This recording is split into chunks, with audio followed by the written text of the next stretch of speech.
একটা গরুর দড়ি ধরে না দেন কি শুরু আমি ভয়ঙ্কর আমি গলি তার অভিনয় আপনি দেন কি করে এমন শিকারী কুকুর যে গরুর গায়ে হাত দেন বা দড়ি খুলে গেলে বা ছুটে গেলে ওরা কেমনে টের পায় মালিক ভালো জানে। আল্লাহু আকবার। কোরবানির ঈদ এলেই বেড়ে যায় গরু চুরি আর ডাকাতির ঘটনা। রাতের অন্ধকারে অস্ত্রের মুখে মুহূর্তেই ডাকাতি করে নিয়ে যায় লাখ লাখ টাকার গরু। তাই দুশ্চিন্তায় নির্ঘুম রাত কাটে বেশিরভাগ খামারির। তবে রাজবাড়ীর এক খামারি এই ভয় কাটাতে নিয়েছেন ভিন্ন উদ্যোগ।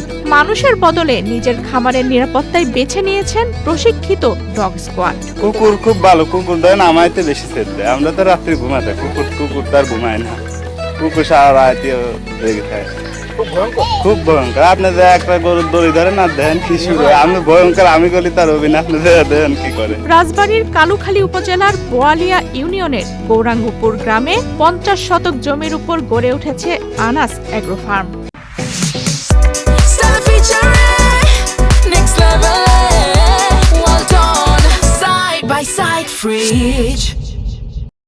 2011 সালে মাত্র 5টি গরু দিয়ে যাত্রা শুরু হলেও এখন সেখানে রয়েছে শাহিওয়াল, ব্রাহ্মা সহ দেশি বিদেশি বিভিন্ন জাতের প্রায় 65টি গরু।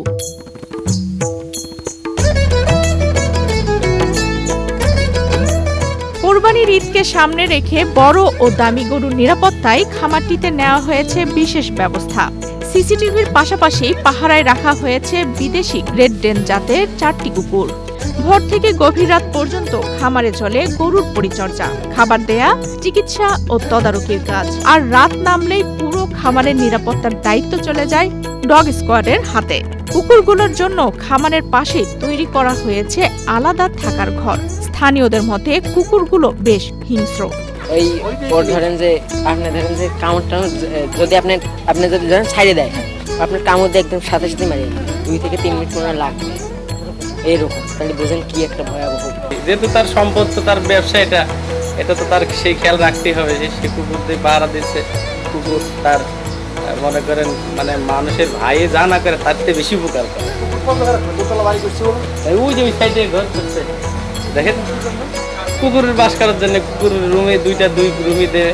খামারটির মালিক কালুখালী উপজেলার বোয়ালিয়া ইউনিয়নের গৌরাঙ্গপুর গ্রামের বাবু মিয়া।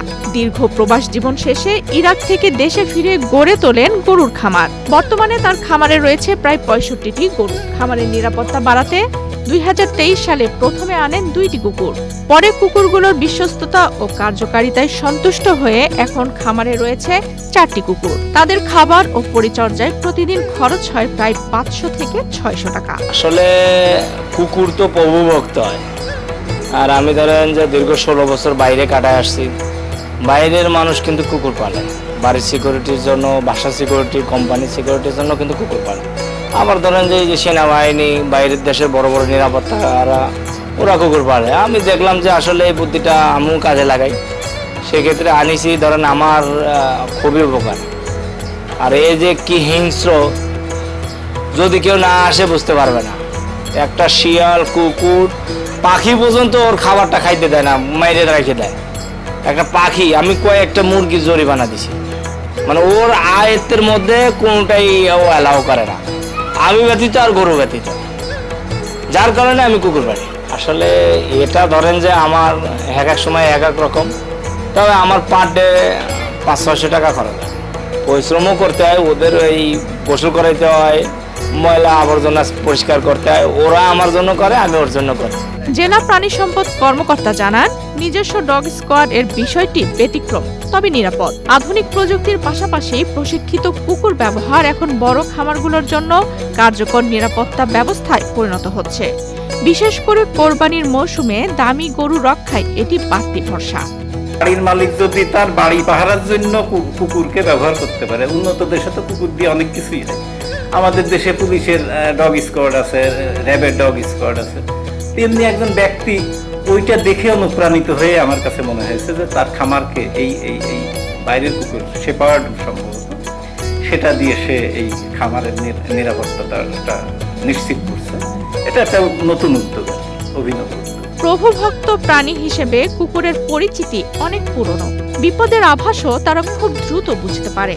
তাই এখন আর শুধু বাড়ি পাহারা বা শখের পোষ্য নয়, খামারের নিরাপত্তাতেও ভরসার নাম হয়ে উঠছে কুকুর।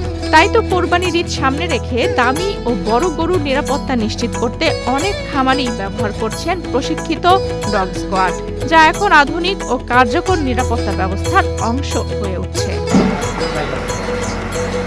আফসানা রিপা, বাংলাদেশ প্রতিদিন।